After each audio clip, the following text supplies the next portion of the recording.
And welcome to those of you joining us. We're glad you could be here with us this evening. We're going to give it just another few moments to allow everyone to get into the room through the Zoom registration link. But thanks for joining us.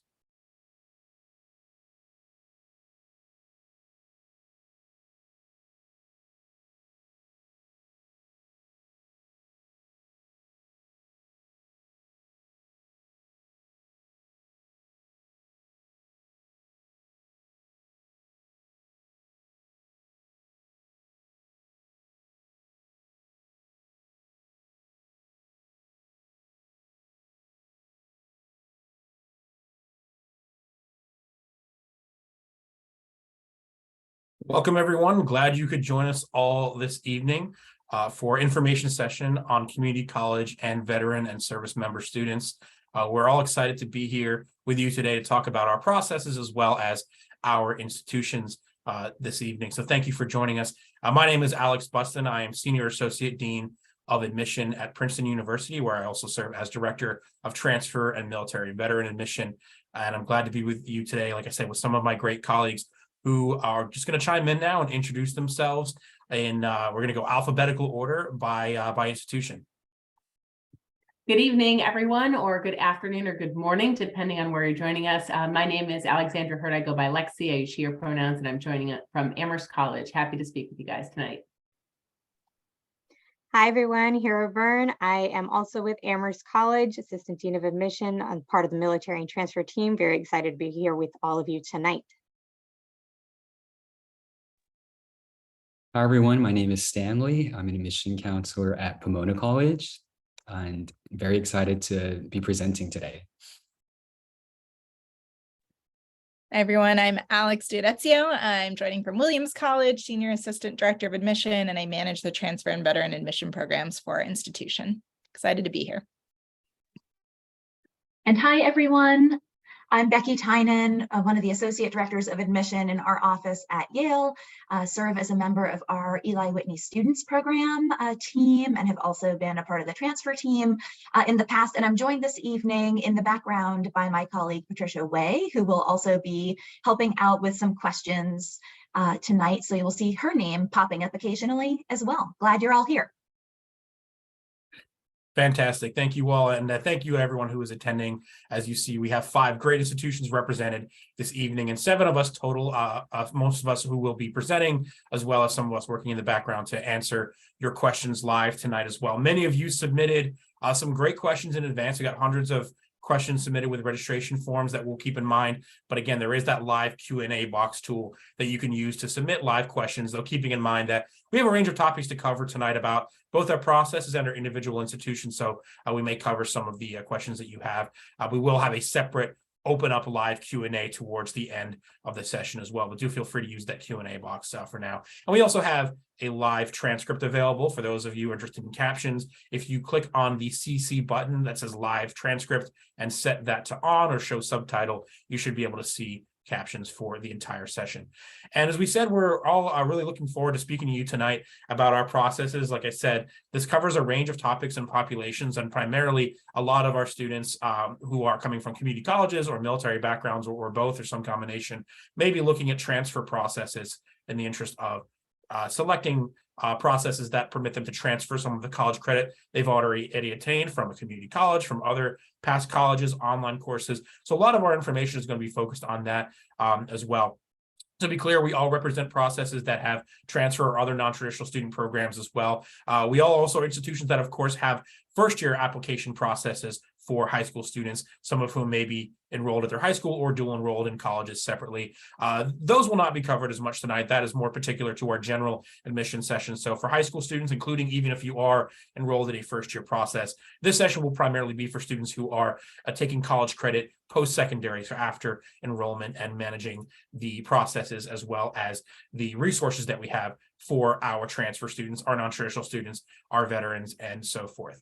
So as we said, we have 5 institutions tonight to speak to you about joint processes. We're not going to all do 5 separate presentations, but a part of the reason that we all travel together is because we have a lot of similarities and common features, common values, common goals, and common processes that we'll be talking about a little bit. And many of them are highlighted in this slide, and really drawing your attention to the concepts that we have highlighted of the liberal arts and the community. The liberal arts being our educational philosophy, the way we teach our academic areas across the liberal arts and sciences, including the humanities, the natural sciences, the social sciences, and in some cases engineering, but also how we are communities beyond just the academic future as well, that we are all physical and residential communities as well.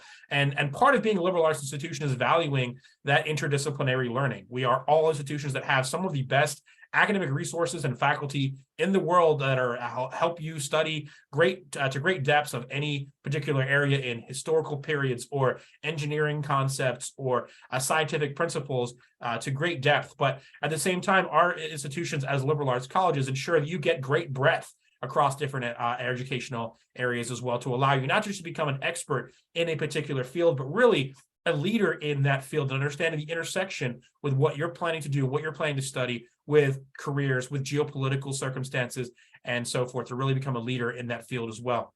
And with that diverse learning across diverse disciplines, we also believe diverse voices add real value to our communities academically, but also beyond that as well. And what we mean by diverse voices is not just voices that represent different geographic areas or different backgrounds, but also different experiences, different goals, different ideologies, different interests. And these communities are again, not just academic in terms of the classroom, but physical communities, because you'll find ways to learn beyond the major from your peers as much as from your faculty and from their perspectives as well. So we're not just bringing diverse voices to be here on campus and speak, but also to get the opportunity to interact with a very diverse population where you'll encounter perspectives and goals and interests and backgrounds that you haven't encountered before, in addition to those that may be similar to yours as well. And again, we are very intensely focused on our undergraduate population because we believe in a high ratio of teaching the students at the undergraduate level in small class sizes, in opportunities where each individual student has the opportunity not only to engage with the instructor and with the expertise of our world-renowned faculty, but again, also with their fellow learners, with your peers that are coming from, again, a range of different backgrounds and interests to learn from their experiences and goals as well. But we're communities beyond just the classroom, where students are not just taking courses and studying and researching, but also getting involved in campus life and communities beyond the classroom, because the learning expands beyond that as well, in our dining halls and in our extracurricular realms as well. So these might be things that you've already encountered at your individual institution, depending on where you are, but it also might be something very different if you're more of a commuter student as well, where you'll get the opportunity to really have that 24 hours a day, 7 days a week learning experience outside the classroom as much as inside the classroom. And because of the levels of perspectives that we are looking to bring to our campus and the levels of learning that we see encountered across all different higher education sectors, this is why we value the contributions and the populations of our transfer students and our military affiliated students. We have programs that were specifically designed to bring in students with these diverse backgrounds and experiences, not to create a program for which most transfer programs exist, which is primarily for attrition, for students who are not graduating after entering our institutions and are maybe transferring out or leaving. We have very high retention rates and very high graduation rates, where we could all most likely, in terms of a student retention and enrollment perspective, manage without any transfer program. But we create these separate programs as avenues to bring in students who maybe took different trajectories, whether it's a different college or a range of different colleges or other life experiences or any combinations of those, where they are able to, again, interact as much as any student with the academic and living experience on our campuses. And a lot of you asked in advance about what that looks like. How involved can I be as a non-traditional student or an older student or someone coming up from a community college? And how do we value those perspectives? And I hope this gives you a bit of a snapshot, but also we'll talk a little bit more about what physically that looks like, as well as the systems we have, the support systems that we have in place for those students as we bring them to our campus, and really want to highlight those and some specific examples. So I hope that lays the groundwork for why we all travel together with our common values. And now I'll pass it on to my colleague, Lexi, to speak about the bigger picture of the liberal arts and career outcomes. Thanks, Alex. And you did a great overview of some of the liberal arts as well. And I'm just going to sort of do a little bit more of a deep dive on it. Each one of the institutions that's here today, whether or not you see college after our name or university after our name, at the undergraduate level, which is really what we're focusing on here today, we're all liberal arts institutions. And really, as Alex mentioned, it's liberal arts and sciences. And, you know, I think it begs the question, like, what is that? And why would I participate in a liberal arts education, or what might be some of the benefits and values of that?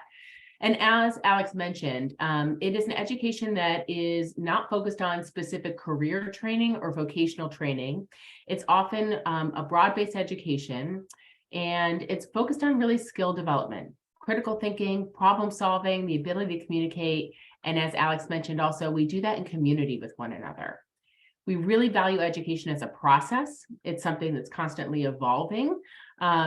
At a liberal arts institution, you are going to ask yourself some of the most difficult and complex questions and topics that are out there.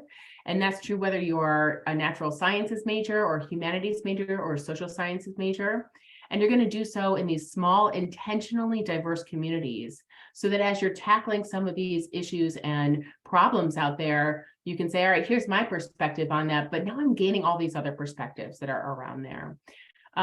We do a lot of work, like really thinking about those questions, diving into what is sort of the gray area of a lot of things, and also understanding sort of the intersections of all of these different questions and problems. So you're going to do a lot of interdisciplinary thinking at our institution as well, which is really fabulous, because guess what? Out in the world, and I know many of you have had, you know, really different trajectories so far. Many of you have had a lot of lives that you may have lived already before you're considering even showing up on our campuses. You know, we know that that's valuable, you know, those different insights, and that changes how I think about things and how I might approach things. And that also is an indicator for me for how, as I go and leave a place like Amherst or Princeton or Pomona, how I might tackle some of those issues and problems in graduate school or out in the workforce and things like that. So community college transfer students, veteran and military affiliated students, they're an essential part of that process for us. And we really value having those perspectives on our campus. I also want you to know that we do a lot of student research, and I think people think of the liberal arts and you don't always think of research opportunities, but at all of our institutions, there is ample opportunity to be really involved in student research at the undergraduate level. And it's a really great pairing to do sort of this broad-based thinking in the liberal arts, tackling theory and things like that, and then also sort of the application of theory through student research. So it's a really great opportunity to exercise that sort of critical thinking piece. I think the most powerful thing from the slide is thinking about, okay, so what next? Like, what does that mean? You know, it sounds great. I'm excited to study sociology or philosophy or chemistry, but what does this mean for me, you know, as I'm thinking about my next steps post undergraduate? And the fabulous thing about a liberal arts perspective is that it really provides you with a powerful toolkit that stays with you forever. It's something that is always going to be relevant, because critical thinking skills and problem solving skills are always needed. As problems change, as things become, new technology is advanced, you know, new careers are needed, everything is needed. You can always go back to that skill set, pull on that, and make it relevant in the moment. So while you're not training in a specific thing, you're training in this broad-based thing, so that when you get to another stage of your career or whatever that might be, you can pull on that skill set to say, all right, I might not know a lot about this particular area that I'm in right now, but I know and I'm confident that I can ask really good questions about it, that I can become a quick study on it. And that's what we see and hear from our employers and our graduate school folks that come and recruit students from our institutions. They say, you guys have really, really great critical thinkers. That's a really difficult skill set to teach on the job. And we're really excited to have you a part of our community. So we all have wonderful career and exploration centers. We have excellent placement rates for students out of our institutions into whether that's graduate school or employment or the military after our institutions. And so most of us, that's going to be in sort of the mid 90 percentile, like right within 6 months of graduating, that our students are finding employment. And we have wonderful advising and career centers in these spaces to help you think about what those next steps might be for you. So I'm going to leave it there. Happy to answer more questions that you might have in the chat or in the Q&A afterwards. But I'm going to pass it on to my next colleague. Thank you, Lexi. So I want to spend a little bit of time talking about what support looks like on our campuses. I think oftentimes when I work with transfer students, especially during the admissions process, there's a big focus on, making sure that we're getting in all of the required documents on time, making sure that we are getting our, letters of recommendation, and obviously making sure that our transcripts are looking great. So there's a big focus on trying to get into the institution, but once you're actually here, it's like, okay, now you're here. How do you manage all these expectations? How do you manage all of these, classes that you have to enroll in and your graduation requirements and all of these other factors? And I think what's special about each of our institutions is that, we have small intentional communities for students from all backgrounds to really engage themselves and to really find sort of their niche and their families, right? So when I think about community, I think about sort of three spheres, I guess, right, of community, whether that is, one-on-one sort of mentorship, peer advisement, or maybe one-on-one with professors. There is, the community that you build with, our resource centers or different affinity groups, or, maybe it's a sponsor group or people that you live with. And then finally, there is this idea of an institutional community as well, right? One that is, supported by our institutions. Financial aid, for example, is an institutional sort of commitment to these resources. And, we have a couple of points here, but I think what I want to highlight is the fact that when you step foot on our campus, rest assured, you're not going to be that first transfer student who's ever been on our campus, or you're not going to be the first, person from, I don't know, China, right, to come to our campus. We have different groups in place for you, and we have professional staff here to really help develop not only your academic support system, but also your social life as well. So I think peer support is something that is very big on our campus. We are placing large emphasis on mentorship. And so, as you come transition to not only life, at our college, but maybe in our city, there are, specific resources in place to find an intentional family for you. And I think that's sort of the big thing with our institutions, with our transfer commitment, right? We're each committed to admitting and enrolling a very sort of diverse lived experience transfer student, but we're also equally committed to placing intentional communities for these transfers, for our transfer students to ultimately succeed, right? Whether, again, that's academic or social. So I will talk a little bit more about the specific resources, and I'm sure my colleagues will as well.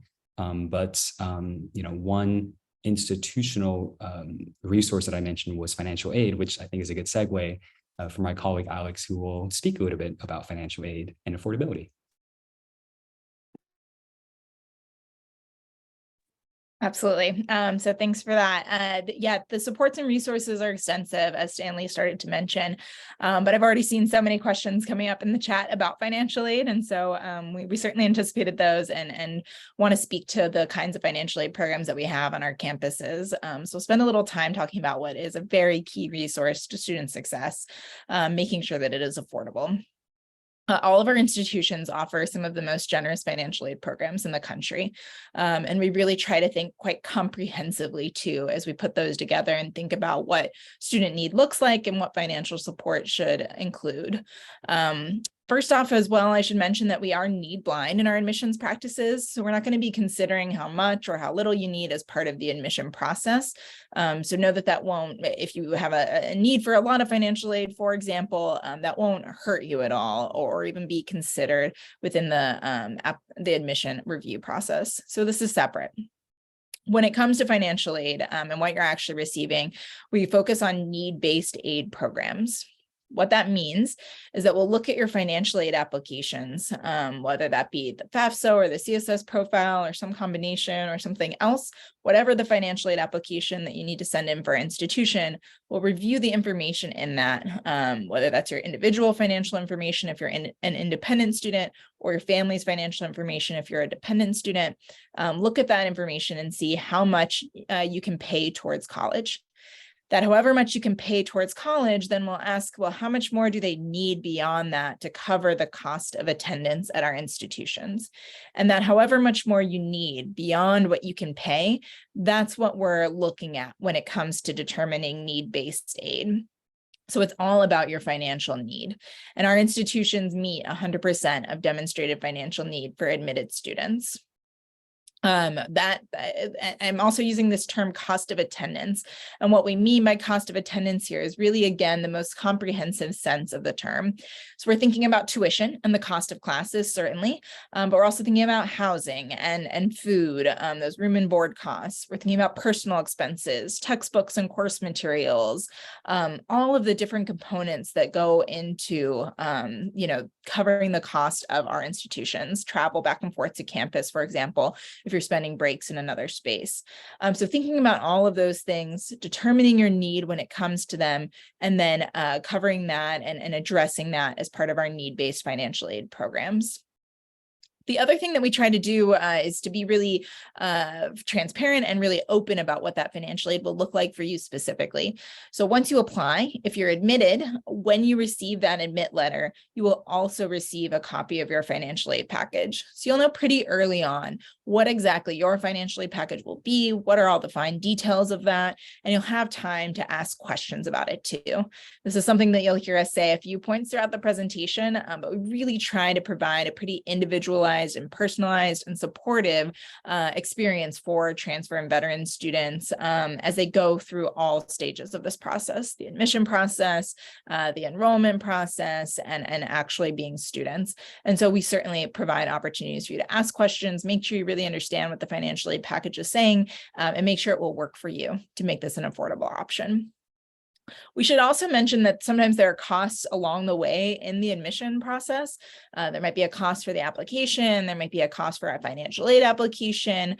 When those costs come up, if there are barriers for you, if there's something that you can't manage, then please know that there is a wide availability for all of our institutions to provide fee waivers to make sure that you're not having to pay any of those costs.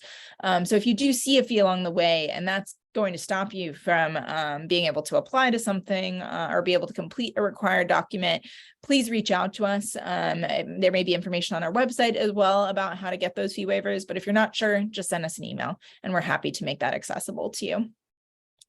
For veterans specifically, we do we are all Yellow Ribbon Program partners, I should say, and we do offer flexibility as well with the post 9/11 GI Bill benefits.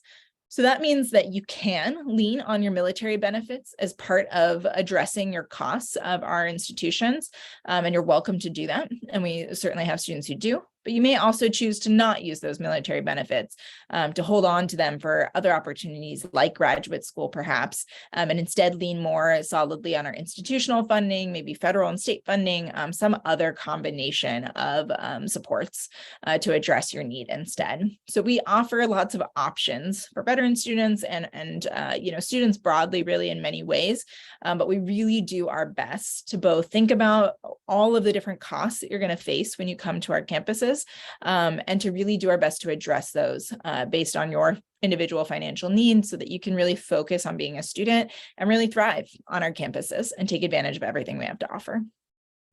So with that, I'll hand it over to my next colleague.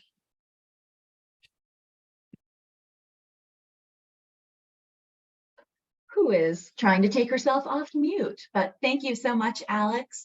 And I'm going to hopefully I'm going to wrap up this portion of the program by talking a bit about how we evaluate applications and what that process looks like. And I really appreciate having this particular role because I think it does bring together a lot of the different pieces that my colleagues have mentioned earlier on this evening. And so I'm hoping to give you a bit of a peek into the kinds of things we're thinking about when we meet as an admission committee at one of these institutions, because the process of evaluating applications at our schools is what we refer to as a holistic or a whole person review process. And that means that we're taking into account hopefully kind of the biggest and broadest picture of each applicant that we possibly can.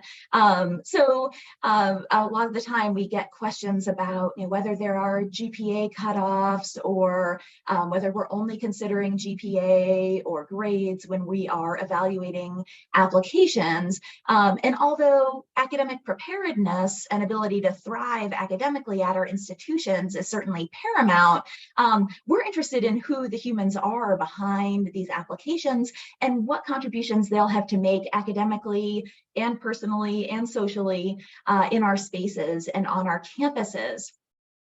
So when we're thinking about thriving academically, we don't mean just surviving. I choose the word thriving intentionally, in that we want to make sure that students are prepared to handle the level of coursework at our institutions, both so that they can be successful academically and so that they can contribute their other talents to our communities outside of the classroom as well. So when it comes to the academic picture, and I've seen a few really good questions already come up in the Q&A just on the webinar tonight, we are interested in the trajectory of that academic preparation.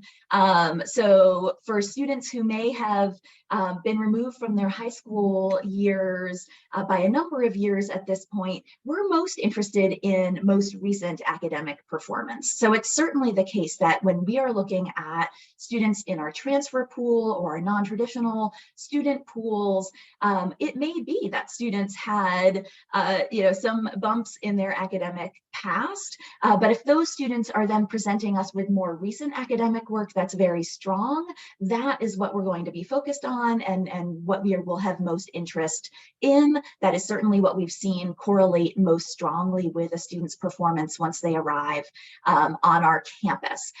So we'll be looking at the grades for sure, but it is about that trajectory. Again, we're looking for other indications of academic preparedness as well. And so those might come through things like letters of recommendation, for example, as well. And this is why we would encourage you, if applying to one of these institutions, to really try to lean into having academic instructors submit these recommendations on your behalf, because they're going to be the folks who are able to give us really the most in-depth view at academic work and what your role may have been in courses and how you've done generally in the academic sphere. Essays in the application are another way that we will get a sense of how a student engages with their academic work, whether they're getting excited about what they're learning, and getting that kind of intellectual curiosity and interest in their academic pursuits. Are they showing some initiative intellectually and thinking about ways that they really like to pursue their academic interests? So again, we're kind of starting to form this picture in a number of different ways from the pieces of the application that we have.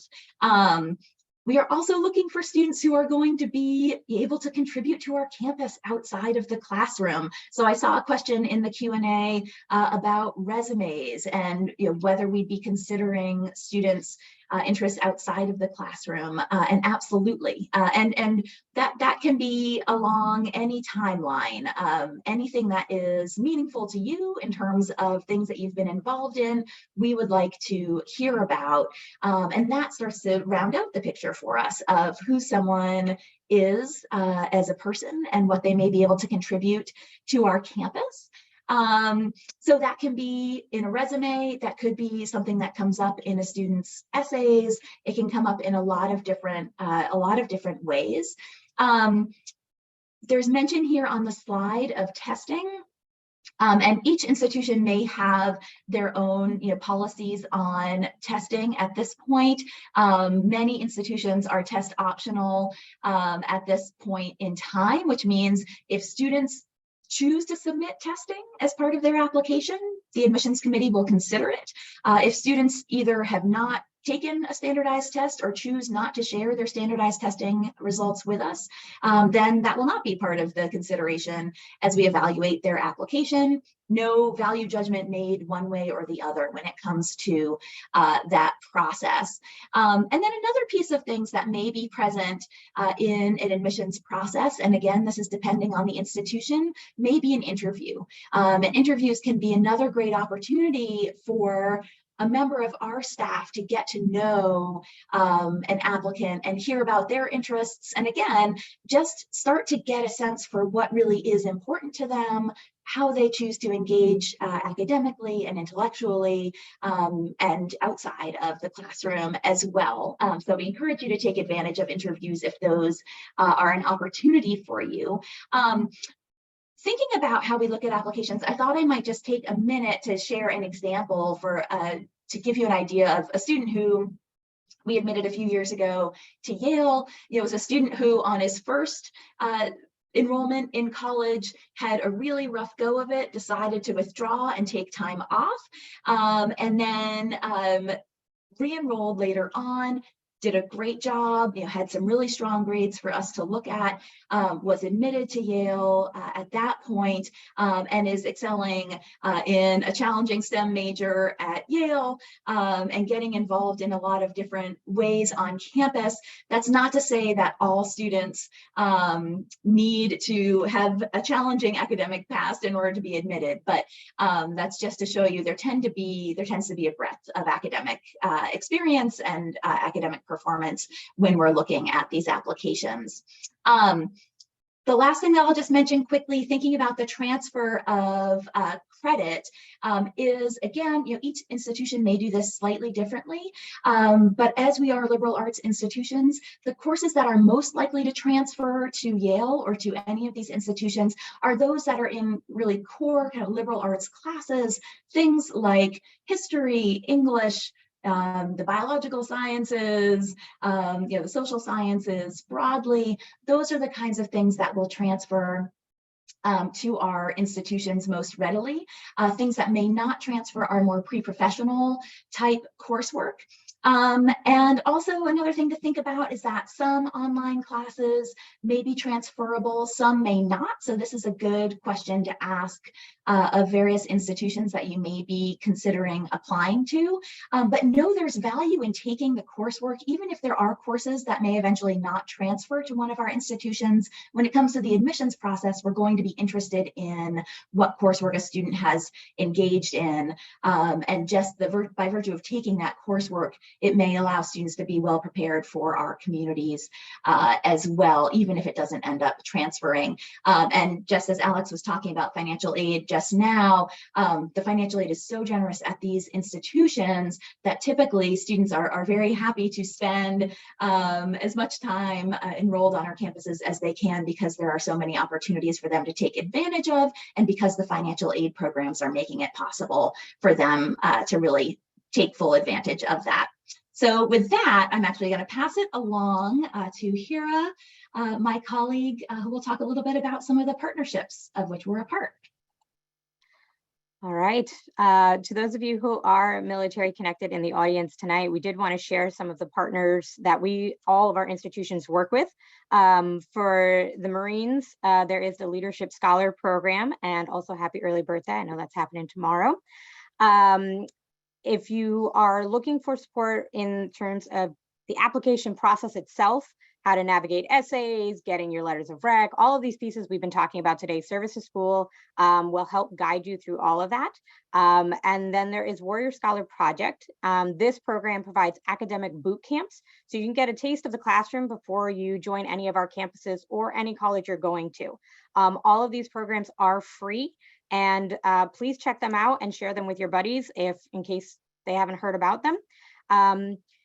So that, just be sure to check those out. And then I'm going to hand it off to my colleague, Lexi. We're going to be kicking it off on some details of the institutions, which I hope will address many of the questions we've been seeing in the chat. Awesome. Thanks, Hira. So we wanted to switch gears a little bit and talk very briefly. So I'm going to make myself an honest time check here about our institutions, just so you have a little bit more background if you're not familiar with each one of the institutions here, you can learn a little bit about us before we open it up for some Q&A. So here and I both represent Amherst College, which is located out in the western part of Massachusetts. We are a small residential liberal arts institution with about 1,850 to 1,900 undergraduate students. Two of the things at Amherst College that we emphasize, because we talked a little bit about the general liberal arts curriculum that we all share, is that we have something called an open curriculum here at Amherst. So it has ultimate flexibility, but also a lot of responsibility. Many of you are at your institutions and you're thinking about, okay, I got to fulfill my general education requirements and those kinds of things. And at Amherst, we don't have general education requirements.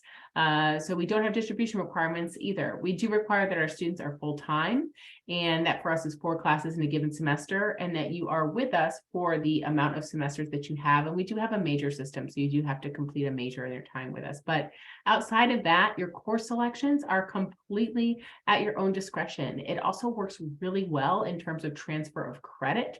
So we're not as concerned with whether some of your courses are fulfilling our distribution requirements or gen eds, because we don't have them.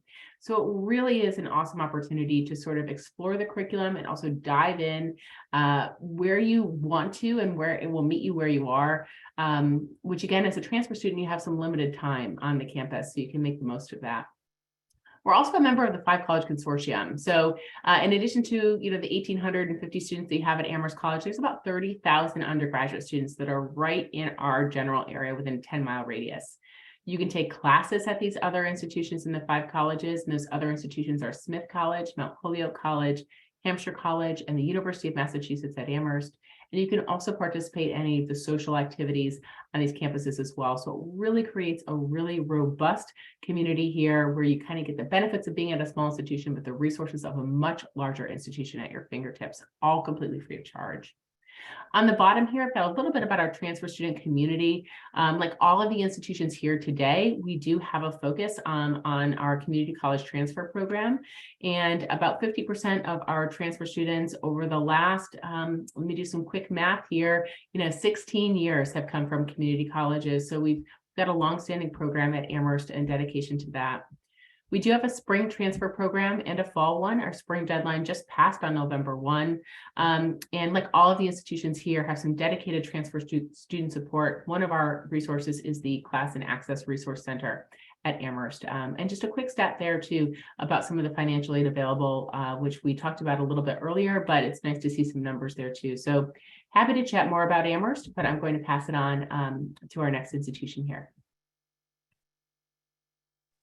Cool. Thanks, Lexi.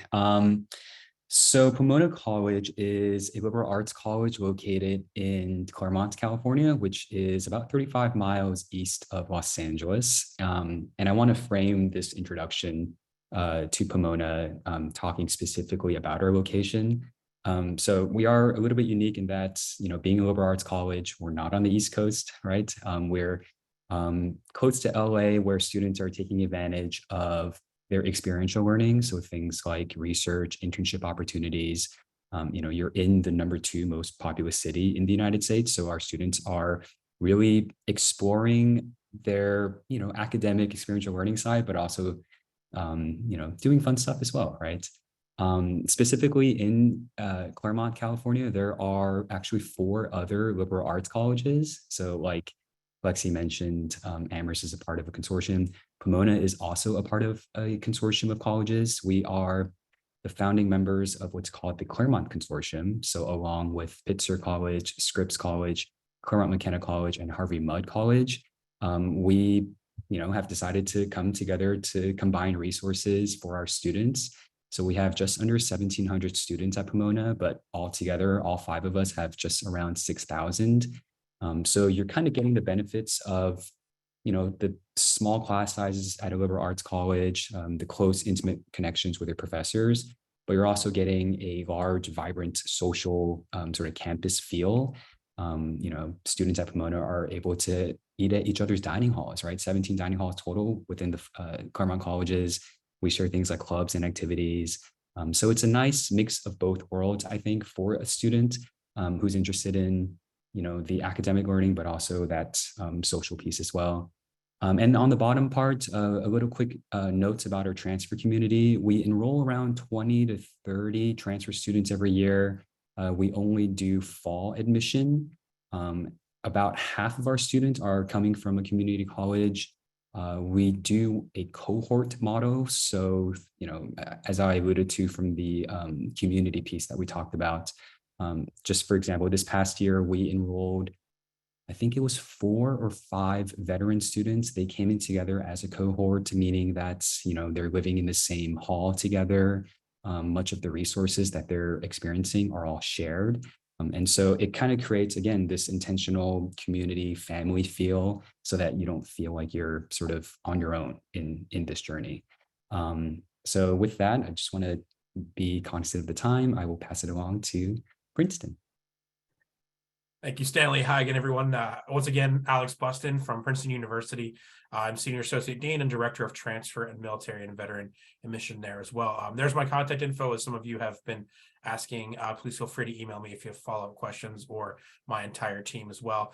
Give you a little bit of background about Princeton. We are located in Princeton Township, New Jersey. It's a small suburban town, which sits right in the middle of our state and kind of in the middle between New York City and Philadelphia. And they're both about 50 miles away, give or take. So a nice suburban setting, but great access to major cities nearby as well.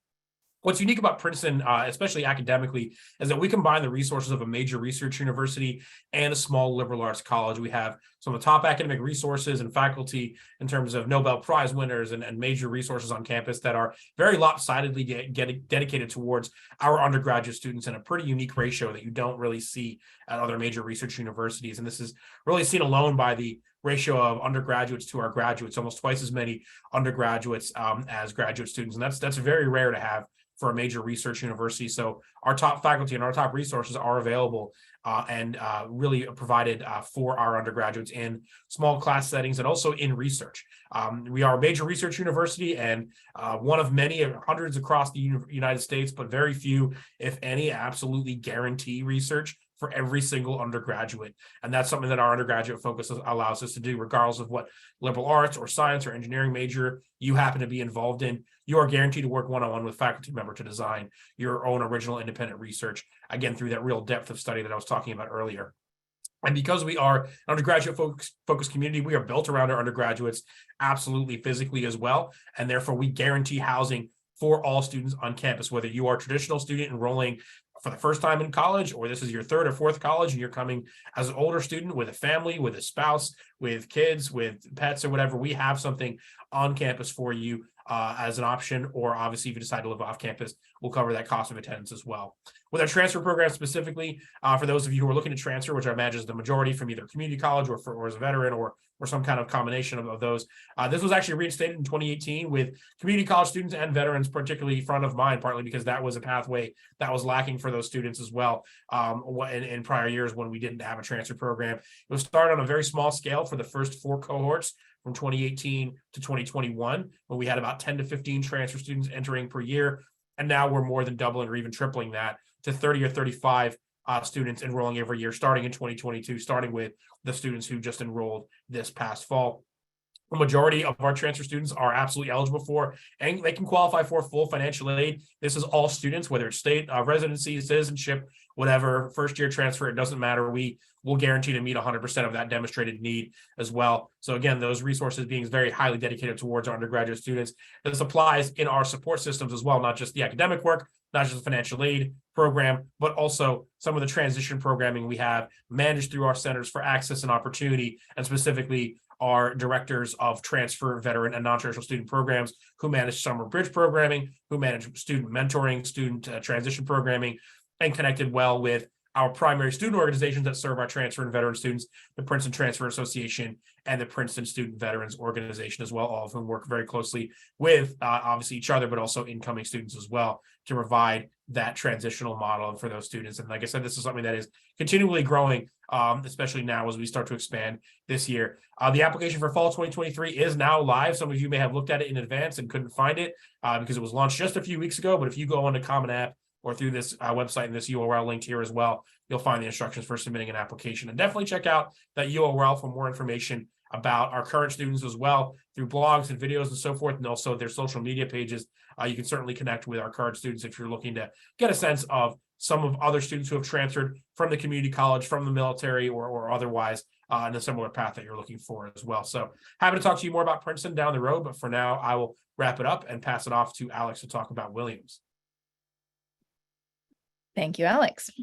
So I'm going to talk to you a little bit about Williams College. You have my contact information here on the slide too. You'll see it again at the end, but as my colleagues have mentioned for themselves, same goes for me. Please don't hesitate to use that contact information and reach out to me anytime. We are a small liberal arts college in Western Massachusetts. If that sounds familiar, you have heard those words before. We are not too far away from our colleagues at Amherst. We have about 2,200 undergraduate students. And, similar to some of the things you heard from my colleagues, but we really focus in on lots of freedom and flexibility for students, being able to take the classes you most want to take, to a really tight-knit community. I think that's something that really stands out about Williams is just the depth of the relationships that are formed there, and the extent to which folks really strive to make it a warm and welcoming space for everyone. We offer one really unique feature that I'll just hone in on here, which is our tutorial classes. Pretty much the only college in the United States to offer this particular type of class, and certainly the only college to offer it at the depth and scope that we do. It's a type of class that we offer. All of our classes are small. We have an average class size of 13 students. They're all taught by faculty members. So you're in a classroom with some really exciting and supportive professors. But we also have this other type of class that you can sign up for called the tutorial, where it is a class with just 2 students and 1 professor. So pretty much as small as you can get as far as classes go. A really different structure to class 2, where it's based on an academic exchange model, where students are taking turns creating independent work one week, maybe an essay or a research abstract or a music composition, sending that over to their partner, and their partner writing a 1 to 2 page critique. Coming to class, having a conversation, and switching those roles every week as they go throughout the semester. So it's a really different kind of way to do class. Students find it really exciting, really meaningful. They grow tremendously through the experience. And it's just kind of a really exciting endeavor that we offer on campus. It's available in all of our 65 different areas of study at all levels. So it's always an option on the table. This is just one example of the kinds of resources that we have at Williams, but I mention it partly because it's so unique to us and partly because it's really indicative of the larger environment that we have there. One that really celebrates students and their contributions, really focuses in on collaborative learning where folks are working together and discussing and really parsing through the information, and where professors are just as much a part of the space as students, really collaborating together, really on the same level, getting into those meaningful kinds of conversations and building those kinds of long-lasting relationships. So just one facet of our community. I'll focus in a little bit here too on the transfer veteran and non-traditional student community at Williams and what we offer for those folks. First off, over 80% of our current transfer and veteran students attended a community college. So that is definitely a big part of our transfer community, is folks coming from a community college and or from the military. We also started this year, and we're really excited about it, offering an all-grant financial aid program. So this is for all students, but I'll focus on some of the aspects that are also a little bit unique to transfer and veteran students. But our all-grant financial aid program means that our financial aid that we provide to students is now 100% grant-based. So that means there's never any loans in your financial aid, but beyond that, it also means that you're never required to work a job on campus or over the summers. Your financial aid is entirely grants, money you do not have to pay back. So we're super excited to offer this to students as a resource to really allow them to focus in on their student experience. Financial aid as well for non-traditional students or other members of these communities really goes, to everything that I mentioned on the financial aid slide. But beyond that, we consider independent students, we consider their housing for the entire academic year and beyond it. So housing is covered for summers and breaks if you need it. That is available to you year round. We offer supports for folks with families as well. So we offer a childcare stipend as part of our financial aid packages, as well as a kind of stipend within the package to just address general childcare for the family. as well as for younger children, childcare centers, spouse and partner resources that are available as well, and just really trying to think through the whole person and what your needs are going to be. So quite comprehensive aid. Our average grant for transfer students is about $76,000. So it is not at all uncommon for our students to attend Williams free of charge. We have many who do. We offer flexibility with our housing as well. So we do have multiple options available depending on your circumstances. We have transfer and veteran students who live on campus in our dorms, as well as students who live off campus in campus provided apartment units.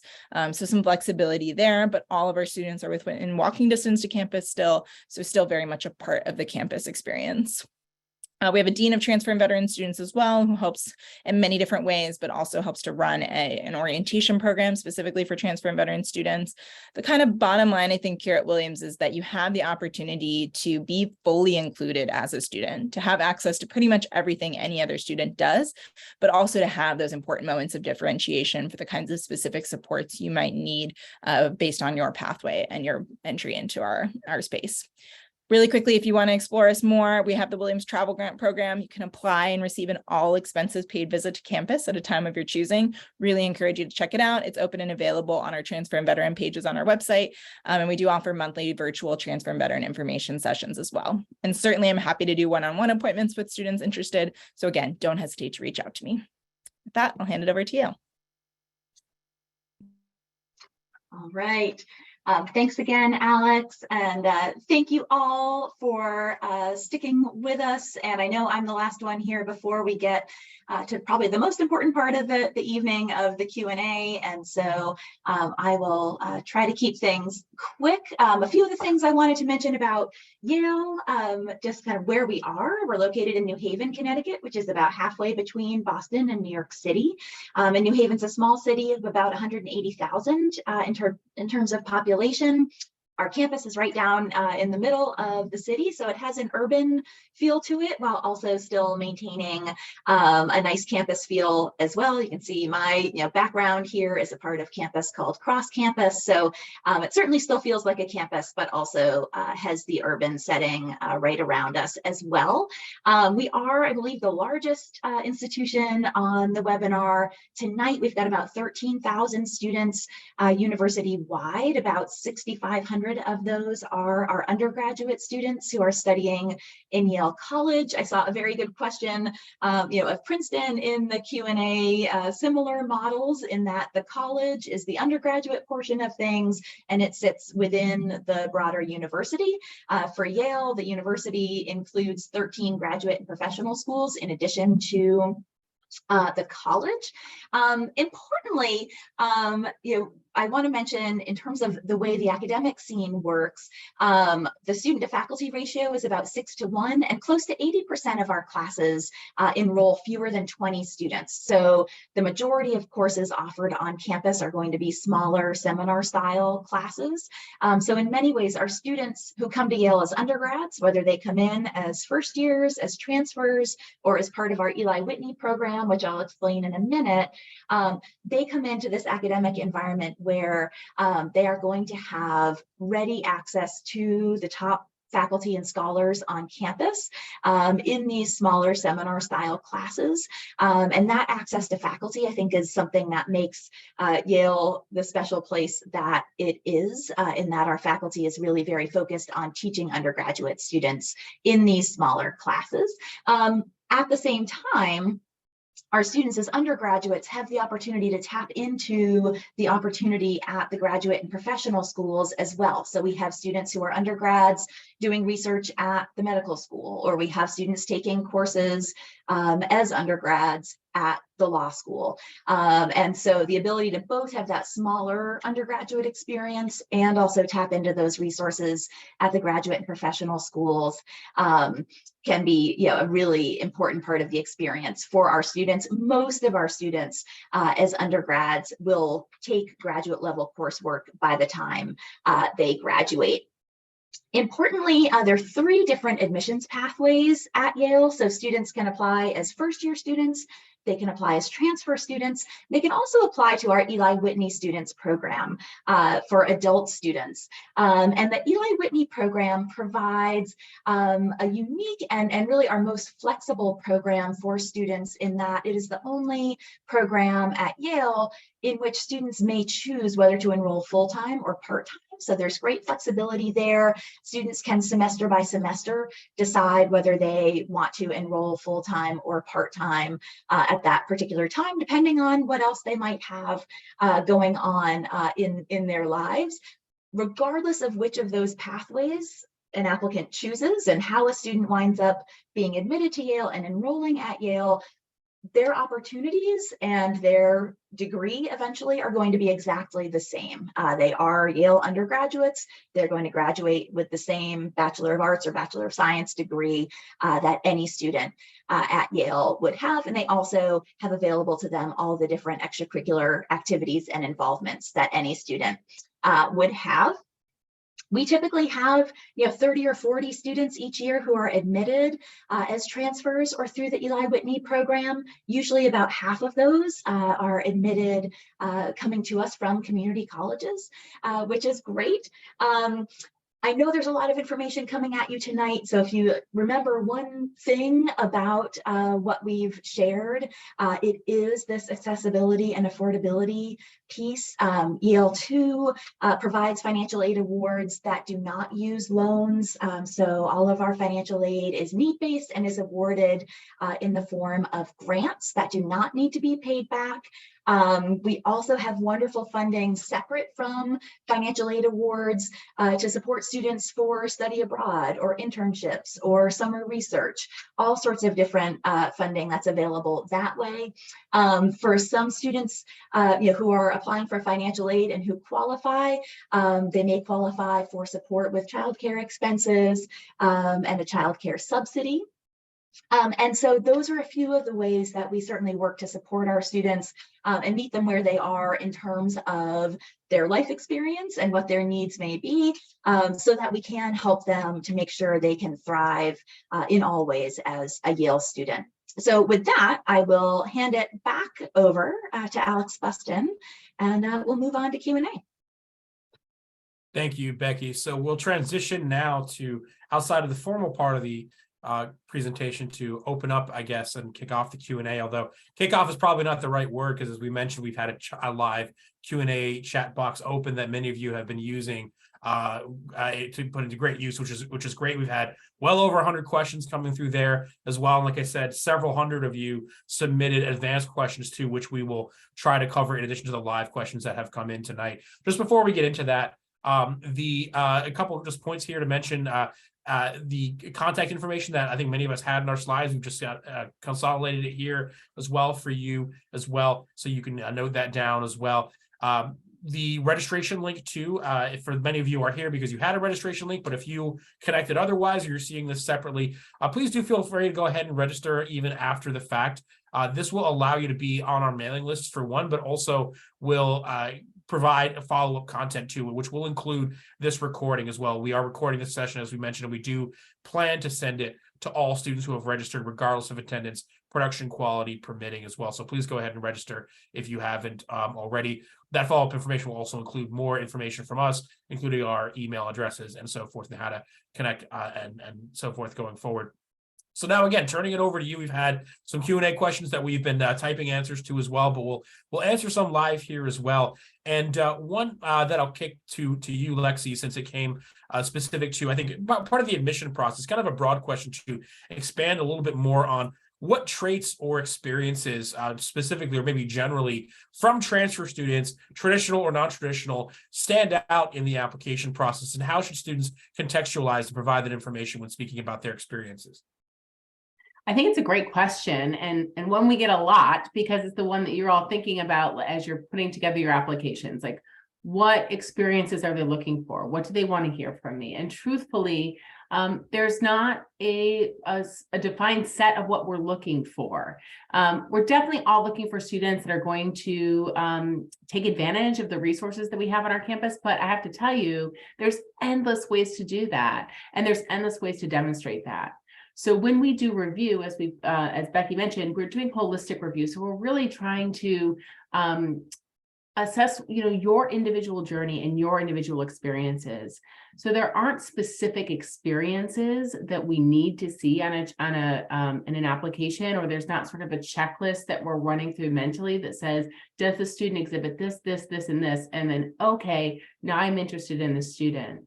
What we're really interested is really learning about, what has your journey been? Like, what makes you tick? Like, what are you, thinking about as this next step of your journey, and what is that about for you? And the takeaway that we all find the most exciting is when we really get to learn that about you. And that's going to be specific to you and not specific to thinking about what you think the admission committee at our institutions wants to hear. We all have really diverse admission committees with a lot of different people and a lot of different perspectives. And we have really awesome conversations about applicants, and we're really excited to review your applications because we get to know a lot about you. So as you're putting together your application, and I guess specifically probably the essays is where people get a lot of, nervous about that, put together some essays that are true to your experience. And it doesn't mean that you've done something extraordinary, like cured cancer already. Like, no, like that's not what this is about. Like, be true to sort of what you, where you are, and that can be something that's evolving and it's ongoing, and it doesn't have to be sort of this complete finished package. None of us are that way. So I want you to feel good about you all putting together an application that's reflective of where you're at and the experiences that you've had. I mean, certainly academics is a big part of what we're looking for. We look for students to have some involvement in various things, but again, endless ways to do that: employment, community, military service, what have you. So there's not a defined set of experiences that we need to see on an individual, and especially from our transfer students, we see an amazing array of pathways and journeys to us, and all of them are awesome. It's absolutely great advice, Lexi, and I think in the way that you as an applicant will articulate that will obviously come to bear in the responses, the written responses that you submit as a part of the application.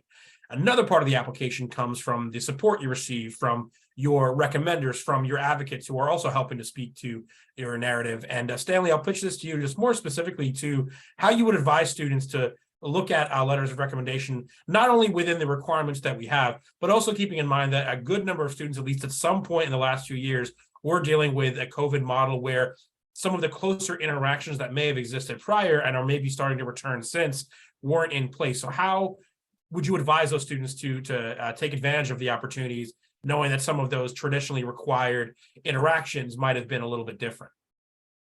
Yeah, that's a fair point. Barring that, especially with transfer students, some students might not have had any interactions with their professors, be it, due to work obligations or family obligations. Perhaps you are a non-traditional student where, it's been a while since you've been, back in a classroom. So, I think that's the beauty of holistic and contextual review, right? At Pomona, for example, we require 2 academic letter of recommendations, preferably from your professors. Although that is the requirement, we are really, really flexible. Again, trying to meet students where they're at with sort of who they want to choose for that, right? So, perhaps you just don't have any professors that you can sort of pinpoint to speak up, on your behalf. Feel free to have, a high school teacher I've seen, maybe previous employers or supervisors I've seen letters from. And so, work with us, work with our office. Feel free to email us. We will try to find different avenues for you to meet these requirements. And, if it happens that you can't, submit a letter of recommendation, that is also completely fine, right? We can still make our admission decisions without it. So again, I don't want students to be fearful of different requirements on each of our institutions' websites. Everything is contextually based. And so if you're unable to, reach certain folks or get certain resources, don't worry, right? We'll work with you to make it happen. Absolutely excellent advice. And it's also attached to one thing that also came through a little bit earlier about submitting that supporting materials too, and allowing things to arrive after the deadline and so forth. We all have deadlines, obviously, which we ask students to shoot for to get their applications in. but we always get asked, what about if a teacher recommendation or a transcript arrives late? We have a lot more flexibility than many larger institutions that have much larger applicant pools, who in some cases may not accept material or be able to, process material after that deadline. We have much more flexibility with that, not just in the context of reviewing those recommendations, but also accepting those. So obviously do your best to get everything in as soon as you can and by those deadlines, but we will absolutely accept material if it arrives shortly after the deadline and add it to your file.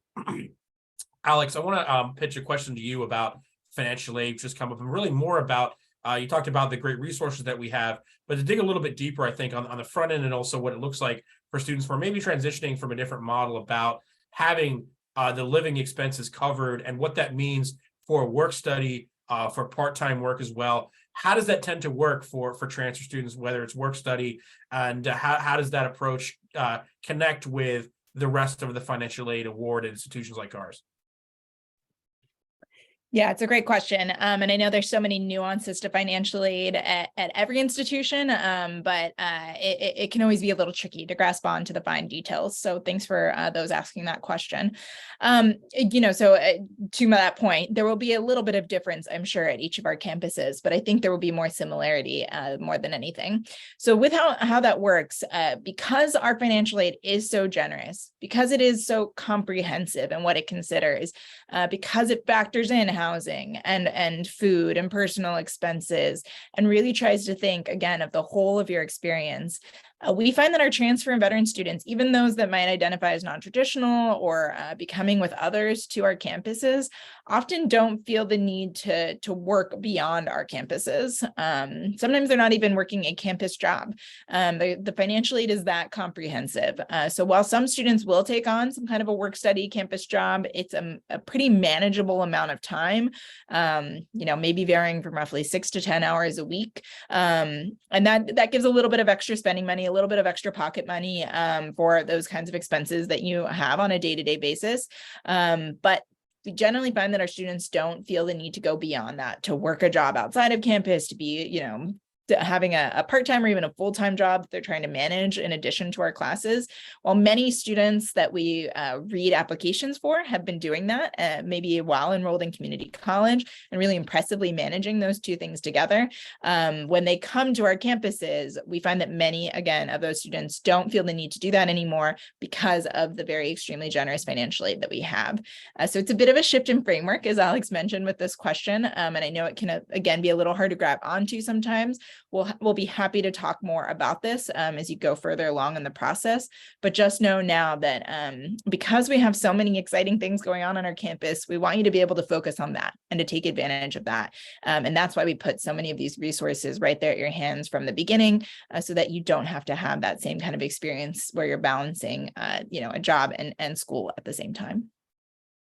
And one thing to tack on to the end there, I know you addressed it when you're talking about financial aid, maybe for those who can come a little bit late, or it's come in the chat is about, obviously the financial aid is to make the overall experience accessible. And we do everything we can to make the application process accessible from a financial perspective as well. So application fee waivers are usually very easy to obtain. If you're not sure how to get it, just ask. In many cases, you don't even have to ask for an application fee waiver. And if there are fees associated with applying for the financial aid application itself, such as the CSS profile, which many institutions require, that's another thing you can ask for and put that question out as well. So again, for a lot of these things, not just tonight, but as you go forward, we are very individualized offices, and again, have the bandwidth among ourselves, among our staff to answer these questions for you. So please, if you're not sure, do get in touch about it. Becky, let me ask you this question, since this always comes up a lot, and it's a wonderful example that you provide for Eli Whitney students who have had maybe a wider trajectory or a more up and down trajectory, and are now doing fantastic things at Yale or at our other institutions. So maybe a little bit more advice to the students who are taking that approach, that are finally more recently on a strong academic trajectory, but how should they approach the remainder of their experiences, academically or otherwise, on the application, and helping to contextualize that for us? Yeah, thanks, Alex. I think that when thinking about the transcript piece of things, I think one of the questions that had come in was asking about, can you describe what a transcript of a transfer student looks like? And that tends to be there is no one example I can give or no one answer that would apply here, because we see such a broad range in terms of student transcripts. And again, that can be a student who has performed incredibly well consistently throughout their experience. That could be students who, for one reason or another, had challenging parts of their transcript and are now getting their footing and excelling in their coursework.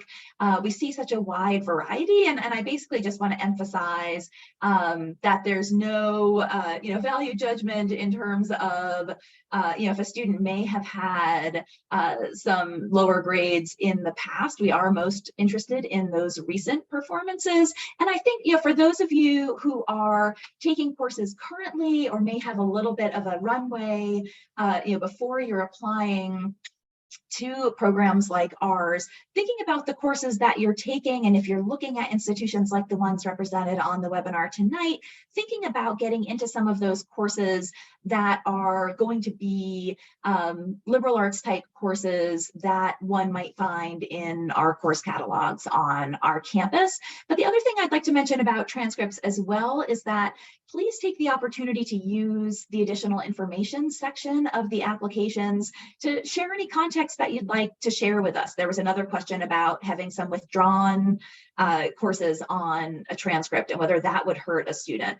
That doesn't necessarily hurt a student, but it's helpful for the admissions committee to have some context. If a student did have to withdraw from courses one semester, that's the kind of thing that a student certainly doesn't need to use the real estate in one of their primary essays to tell us about. We'd rather hear about your lived experiences and your perspective on the world and how you go about your life in those essays. But that additional information section can be a good spot to just explain, here's a little context about why I withdrew from these classes, or why I think some of these grades aren't representative of my capabilities academically. So I think those are a few things that I would encourage everyone to keep in mind. That's great advice too. And I want to tack on to, because there's another question that came up similar to that, which I think is a good question, but I want to rephrase a little bit. The question specifically, this was an advanced question, was what disadvantages do older students face in the application process? And I think, Becky, you hit on a few things that, whether they're obstacles or barriers or whatever that need to be explained or they've encountered on the way, can be perceived as disadvantages. But for those students who have that non-traditional trajectory, I really encourage you to change that question around and think about also, what advantages do I have as an older student to provide in this process? What additional perspectives, life experience from achieving and maybe not always had the same success that I've had to this point? What have I learned from that? And what advantages that afford me compared to someone who maybe doesn't have those experiences as well, in terms of pursuing through those challenges, be they academic, be they through basic training in the military, be they personal life circumstances as well. So really think about, through this anti-deficit model, where that puts you and what advantage that gives you. And I think the academic one is a very easy one to focus on, because you're looking at elite institutions that maybe traditionally you're thinking about admit students who have always been great students. And that is true for a large number of students in our pool, by virtue of a large number of them being high achieving high school students, traditional students as well. But if you look at the other side of the coin, at students who apply to us, even as transfers, who have always been great high school students and have always been great college students, they can absolutely be competitive from that perspective because they've always been strong students. At the same time, a student who has not always been a great high school student, and these students exist on all of our campuses, who have maybe even failed out of high school or failed out of college the first time as well, for them to have gone through that, to have recalibrated and become good students, that is impressive context and important context for us to know, because you can almost argue it's harder to be a great student now if you weren't always a great student. And that's important context, tenacity, and grit that we all evaluate and we value. And to say nothing of, like I said, the additional life experiences and context that you bring as an older student. So just definitely want to make sure to flip that. And like I said, it's a great question to be thinking about as well from your own experiences. I want to return a little bit to financial aid too, because this came a couple times, and I'll ask both Stanley and maybe Alex to jump in on this specifically, because it's more for, we've got students coming from a non-US citizen background applying for financial aid. Generally, for a student, that includes the FAFSA. Stanley, you mentioned also undocumented and DACA students on your slide as well. How would a student who is undocumented or DACA or just any international student approach the financial aid process without the use of a FAFSA?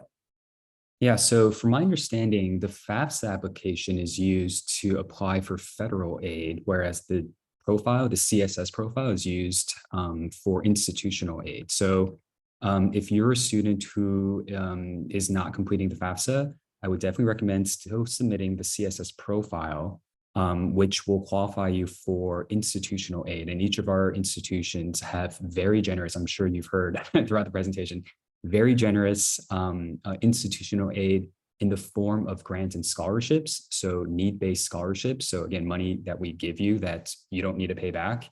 And the average award for each of our institutions are quite high. I know that trying to think if there's anything else that I'm missing, Alex. To be honest, I'm really not too familiar with the. Oh, sorry. Sorry, Stanley. No, please. No, I think you covered a lot of it. I mean, each institution is going to be slightly different in the policies. So while many of us will use the CSS profile as the backup application, if you're not able to complete the FAFSA, others might have institution-specific forms or other types of forms. So always best to go straight to the college's website that you're applying to see exactly what they'll require for financial aid. And I'm certain I can say that all of us likely have a page detailing the experience specifically for non-US citizens applying to our institutions.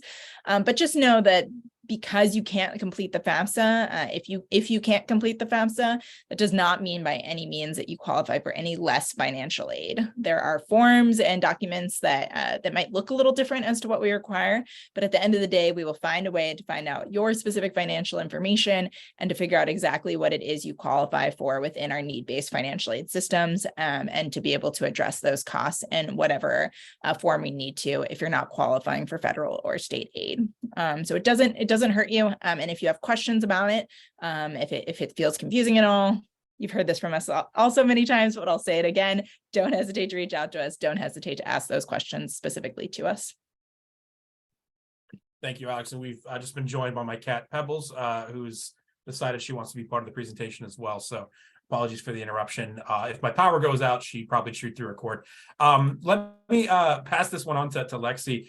This came up a few times. We did talk in depth about course transfer, credit transfer in general. So I think a lot of students want to know, how do they figure out specifically what courses to think about in advance? And then also when it comes to admission in the application process, how those credits will transfer specifically. And maybe if you can throw in anything about online courses there as well, that might be helpful.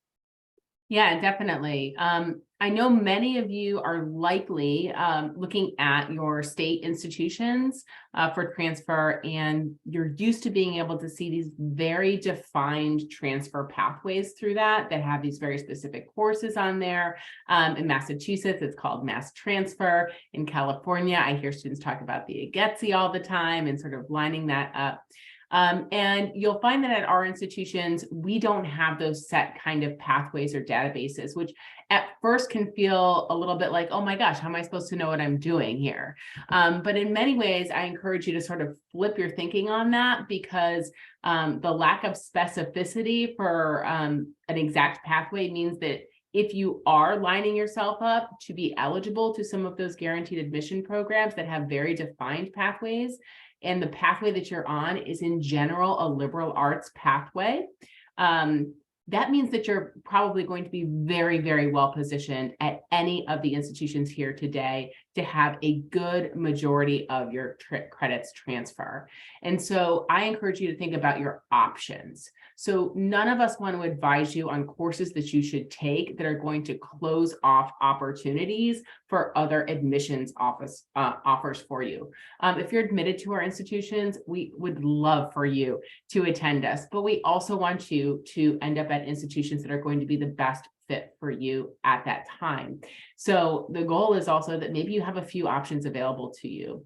So if you have a very sort of specific pathway somewhere, don't let, and we don't offer that, don't let that discourage you from applying to our institutions.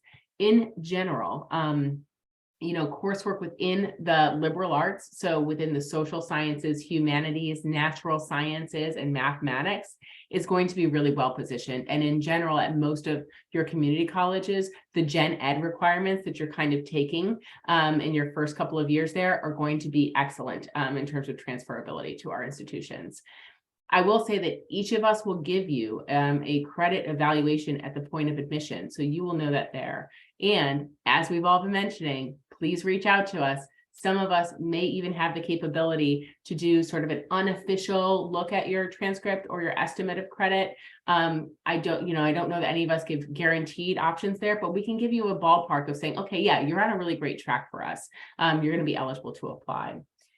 In terms of online coursework, the pandemic has changed a lot of what we think in terms of some of that. So, our institutions had to go online for part of the pandemic. So all of the institutions here do accept in some form online credit. That will be institution specific.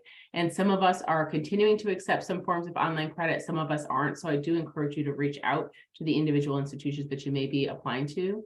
In general, if you have the opportunity to do in-person coursework, the coursework that we're doing at all of our institutions is in person. So, we would really just encourage you, because that's going to be the type of environment that you're going to transition into, and it's great to flex that skill set. But online coursework itself does not exclude transferability at our institutions, but you may want to reach out to us for more specific info. I hope you're hearing a common theme from us, whether it's that that answer about credit transfer and some of the things that we're saying about reaching out to us and as individuals and as an office as well. I think really represents how individualized our processes are, just because of how individualized our experiences are towards our students and how those resources are so lopsidedly dedicated academically, but also administratively, housing, financial aid, and so forth, to our undergraduate students on our campuses. And one question that came through a few times, I think, in the chat and also in advance, which I can speak to since I work with our directors of the transition programs for students, is about fitting in, and more about that imposter syndrome that was mentioned about an older student or a student coming from a community college, especially those, I think, it may be misconceptions or misunderstandings that a student with that kind of background, older, community college, whatever, is less prepared than the student coming out of high school. And academically, that's not necessarily true. But to the extent, the students do struggle, whether it's academically or socially, the reality is, whether you're traditional or non-traditional, you've always been a good student or you've recalibrated or whatever, the students who come to our campuses and feel imposter syndrome one way or the other is much higher than you would think. And I think that a lot of those students would admit, no matter how prepared they think they are or should be. And that's because these are challenging and rigorous academic programs, and they're rigorous environments that provide great learning opportunities where we're really challenging our students and stretching them and helping them reach their limits, setting them up for success, but also helping them understand the extent of their abilities to that point as well. But the reality is, you have great networks of support at these institutions, from our administrators, from our directors of transition programs that run, again, summer course programs where you're actually physically taking classes, learning what the resources are and what they look like at our institutions, how to engage with them.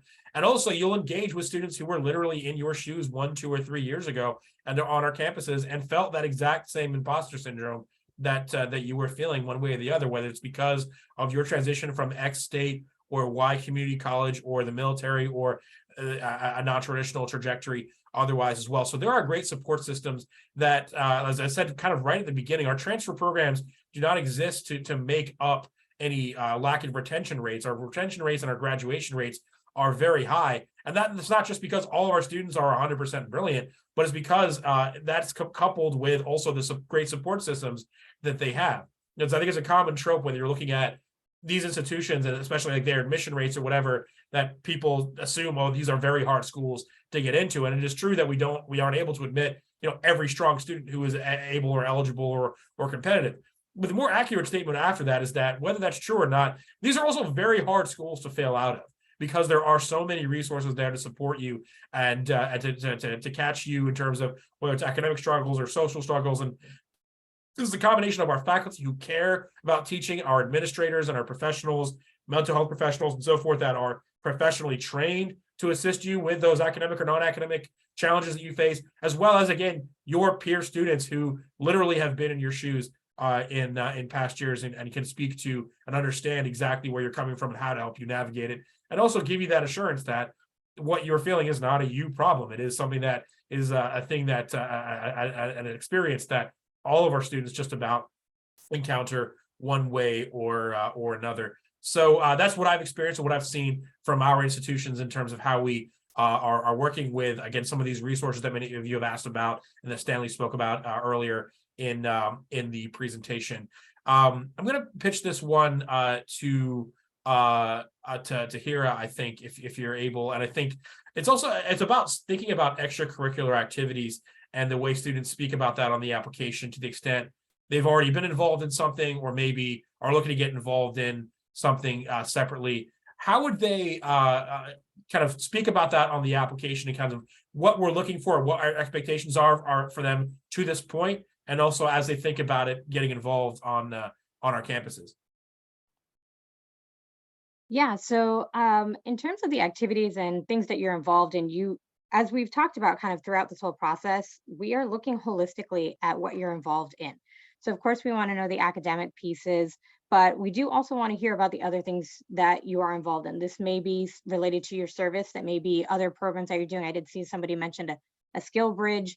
So it is important to include all of those pieces of who you are. So we often say whatever is taking serious time and energy and dedication should be included and integrated.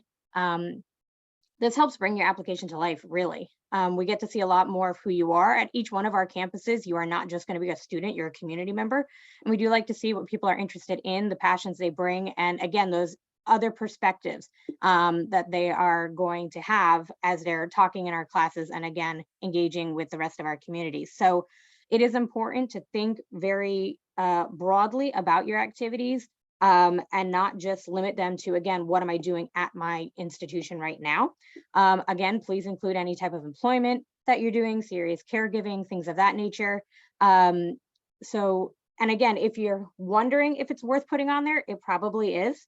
We know there is only so much space to include activities. So if you are a highly involved individual, kind of try and align them maybe based on what you're thinking of majoring in, or, the things that, again, are most important to you.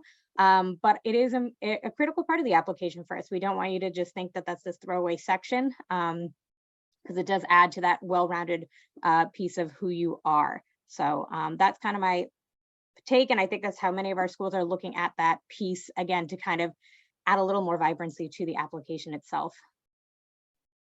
That's really well said. I really want to expand on, I think, that concept you pointed about, but it's not limiting a definition of what extracurricular means, right? Not just kind of the clubs. I mean, maybe some of the things you see yourself getting involved in our communities, but also what you've been doing to date, whether it's by choice or whether it's your employment or whatever, that is all valuable to us as well. And I think it's a really important thing to be thinking about too, about not limiting yourself in terms of your definition of success or your definition of, are you an eligible or competitive candidate? If you're a motivated student and you're doing well and the kind of community that you are looking for at the next level as a transfer student, as a non-transfer student or whatever, you found something appealing in what we're talking about and how our processes work, then don't limit yourself in your definition of, can you be successful here as well? Take a chance on yourself and take a chance in kind of getting to know our institutions and the things that we offer, whether it's, again, advice from us in the process and staying in touch, or many of you have asked, how do I connect with your future students as well? Some of those peer mentors that I was talking about, we can absolutely facilitate those. Some of those resources are kind of connected pretty well through our websites, but also we'll provide some information. You can also connect with us directly as well. So as we close out here, I want to leave you with that great concept, as we said, of really not limiting yourself and helping to really have a broad definition of how you see your success and define that success as you consider the application. Once again, as you see here, all of our contact information is listed. Please do write down or just take note of this registration link if you haven't already registered, because like I said, this will guarantee that you will receive follow-up communication from us, at the very least an email with this information, our contact information, as well as the recording for this session that we hope to distribute to all who registered, even if you weren't able to attend live, production quality permitting. So with that, we'll close it out. I want to thank all of my great colleagues, the presenters, especially who for speaking about our institutions and our general concepts. All of us, including Patricia, who didn't present, but was definitely typing away and assisting with the hundreds of questions that we had in advance. And importantly, thanking you all for spending some of your time with us. We know you all are busy managing your academic work, your other priorities too. So we really appreciate your joining us here live or watching this recording afterwards as well. So with that, we'll say thank you again. Please do stay in touch and let us know any future questions that you have. Well, from there, we'll just say thank you again. Good night, stay well, and stay safe. Take care, everyone.